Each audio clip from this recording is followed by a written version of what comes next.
Hey, welcome back, everybody. Today we're going to discuss the 4 things that you are likely doing to sabotage your health goals with intermittent fasting and even making yourself fat.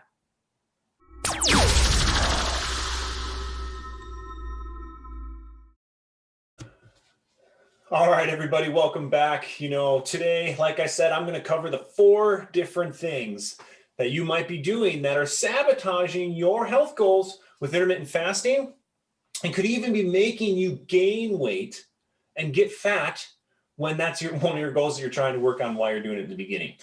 So I'm going to cover those, and I'm even going to give you a bonus one at the end on how to amplify some of your results once you identify where the problems are. So stick around to the end. But like I said, my goal is to share this information for you so you don't hit those roadblocks that so many of our clients have in the past. I myself have dealt with in the past. So do me a favor. Hit that subscribe button, hit that bell, because I'm going to be releasing a lot of videos. I want you to be first in line to see what we're talking about, see what you can take yourself to the next level for. And then ultimately, I'm going to be giving out some freebies and things like that. So if you hit that bell, you hit that subscribe button, I want to make sure you're able to take advantage of those. Okay. So today we're going to dive into those 4 different things. And let's first talk about, intermittent fasting is becoming so popular, which is great because it's a great tool for health. It's a great way to sensitize ourselves to hormones. It's a great way to lose those extra pounds. It's a great way to become more of a fat burner than a sugar burner, clearer mind, better energy, those types of things.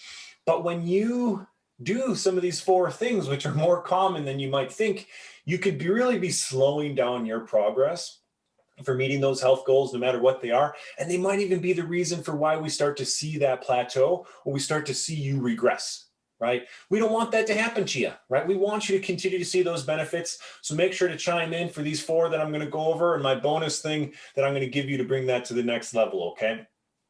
So, number 1, I find that way too many people start to intermittent fast and they start to feel the benefits of it. But then ultimately what they're doing is they're fasting way too often.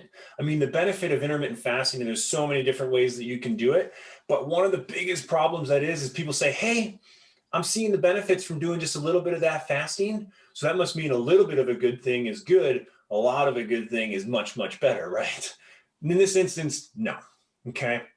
And the reason for that is that the more often you fast, the more often you restrict your body is going to figure this out. It is smart. It is going to start to lower your metabolism, okay? The more often you continue to fast and restrict those things. One of the benefits in intermittent fasting is that short-term restriction of calories and foods that make your body kind of force it to be more efficient.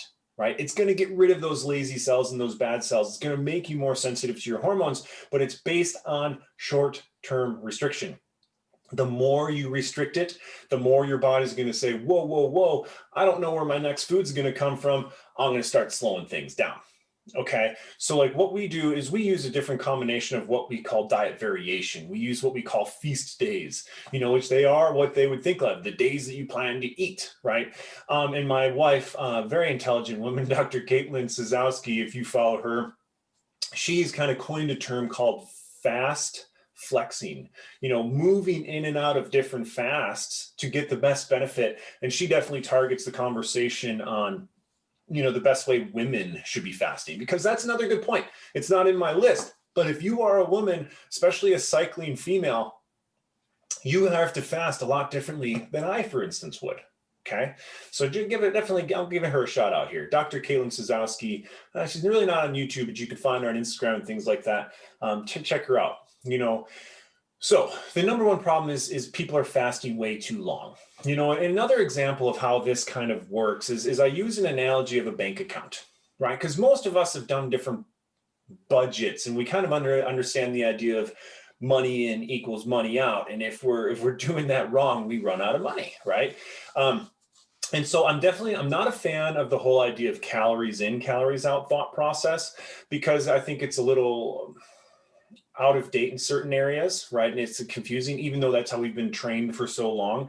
But if you have a bank account where you know you have $2,000 coming in and you know you spend $2,000 every month, that's going to keep you in balance. And let's think of that as how your body's doing this in the analogy, and why ultimately if we're fasting too long, that becomes problematic. Because how intermittent fasting works as a benefit is that we have 2,000 coming in, we have $2,000 going out.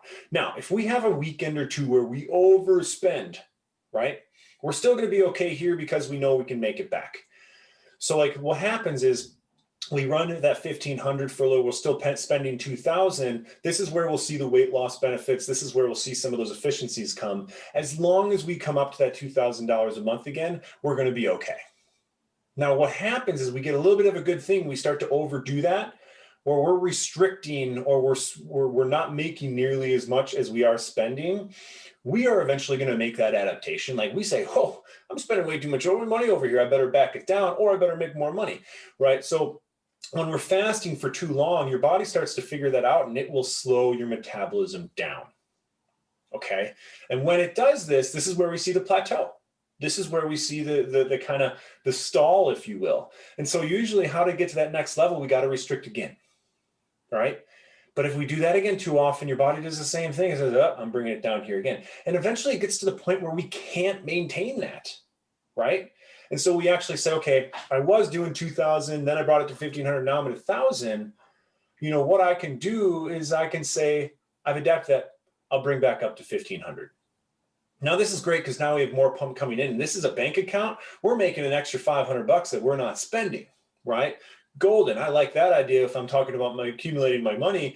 But here's the problem. In our physiology, in our bodies, that's actually probably true. Guess where that extra 500 is going? That's being stored as fat. That's being stored as like insulin resistance, but it's also inflammation, right? And so maybe that does end up in our bottom or our hips, or, you know, in the areas we don't want it to be.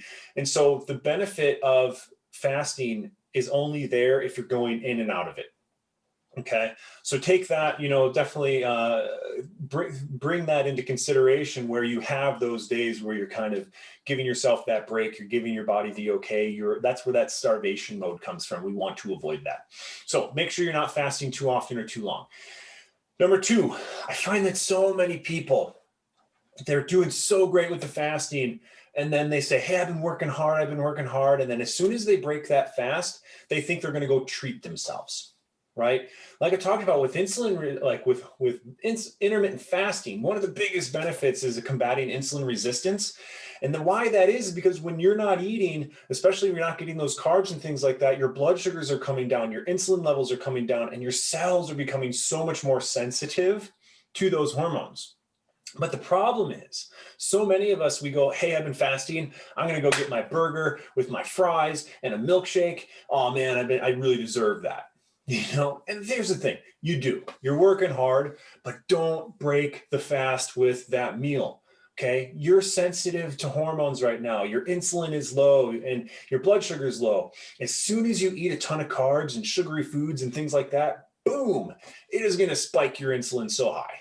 Okay. And that's immediately going to shut down the benefits of the fast, but it's also your cells are ready. So they are going to take in all that sugar, all that fat, all that insulin, and it's going to cause problems, right? And so really what we like to see is start with a good protein, start with a good fat, right? If you need some carbs or whatever, make sure they're vegetables. And even if it's especially like a fermented, like a sauerkraut or a kimchi, awesome stuff, right? Because what that does is it eases you back into having that insulin around. It eases you back into having those other sugars and things around. And what happens is when you start with a good fat or a protein, you're getting the food. So you're avoiding that plateau, but you're also getting the benefits of the fat burning, right? Because as soon as you get that big hit of carbs and sugars, you get that big insulin spike, it's going to shut down those benefits. So that's a way to eat and still prolong those benefits of the fast, okay? So number two, make sure you're not breaking the fast with the wrong foods, not too many carbs, not too many sugars. You know, give yourself some time and ease back into that before you get that, and that kind of treat yourself meal. All right. And so you're going to see a pattern here, and these kind of all work together, but they're definitely different parts. But number three is when you are eating, you may not be eating enough. Okay, it goes with that same thing as if we're fasting too much or if we're restricting too much, when we're eating, we have to eat enough food, right?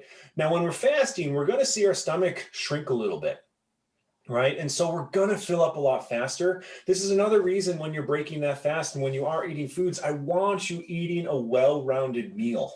Okay, we want good fruits, or sorry, good foods in terms of good proteins and fats. We want good vegetables, right? We want to keep those down. We want the kind of eat the rainbow sort of idea, because when we are fasting, your body's actually very good at regulating your vitamins and minerals, with the exception of a couple, but it's very good at doing that. And so when we are eating, we need to make sure we're replenishing those well enough so that we don't start getting a deficit or malnutrition, right? So start with the good proteins and the good fats, and then make sure you're eating the rainbow, getting plenty of nutritious food, right? Because that's just going to bring your benefits to the next level. All right. And so it just makes, choosing the right foods that much more important when we're not eating as often, because we always say fasting is not about eating less. It's about eating less often. But when you are eating, making sure you're making the right food choices there. We personally definitely agree with the idea. If you have the ability to, make it an organic meal, make it non-GMO. Remember that the foods that you're eating, whatever's sprayed on it, whatever it's fed, whatever it's injected with, you're eating it, right? So keep it as clean as possible, because that's just going to make sure you get the best benefits you can. Okay. Number 4. This is a one that has become more popular, and I'm definitely a fan of it in certain ways, but we have to be careful with the fatty teas, with the fatty coffees. Dave Asprey and Bulletproof Coffee has done a great job at building this benefit. And he's right in a lot of ways. That fatty coffee and tea his Bulletproof Coffee can really go a long way. But the problem is, not all of us are going to react the same way to that. And if your goal is to get the benefits of some of these fasting techniques, you have to know what is happening to your body when you're drinking that coffee or tea. One of the things I like to do is stick with water. I mean, our hormones run on cycles. And so if you're feeling hungry, or if you're doing that, usually a little bit of water, especially a warm water, is going to help curb some of those hunger hormones. And it's going to allow you to get farther along. But you can use a fatty coffee. You can use a fatty tea to kind of get you over that bridge, because not many of us are going to start that new fasting technique and all of a sudden be like, bam, this is awesome, I love it. No, a lot of us are going to deal with some of those kind of ups and downs, which I totally agree. And a fatty coffee and a fatty tea could be a great way of doing that. But sometimes, for most of us, that's the reason why you're not getting the benefits in your fasting.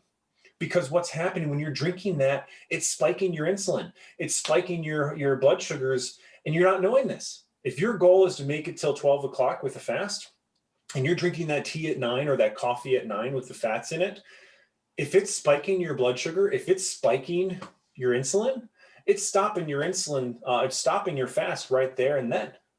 Okay, at 9 o'clock when you first drink that. And so if you've listened to some of my other videos, I'm a big fan of don't guess, test, right?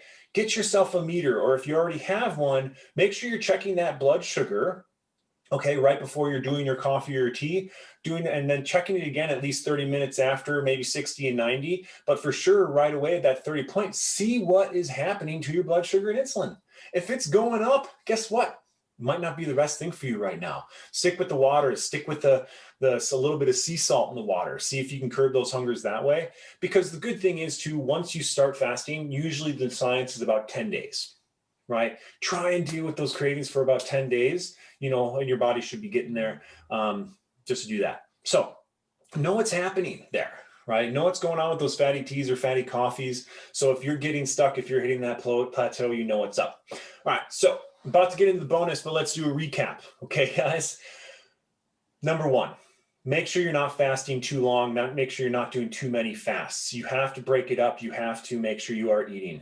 And that means number 2 is when you are breaking that fast, when you are kind of getting back into it, don't jump right into the sugary and carb-loaded foods. Make the proteins or the fats the best choice. Ease yourself out of that, okay?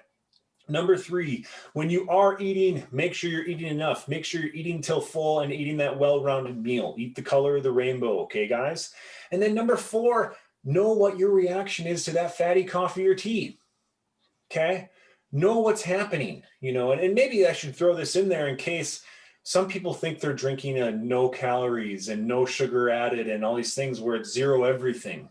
If it tastes sweet, okay, your body thinks it's sugar.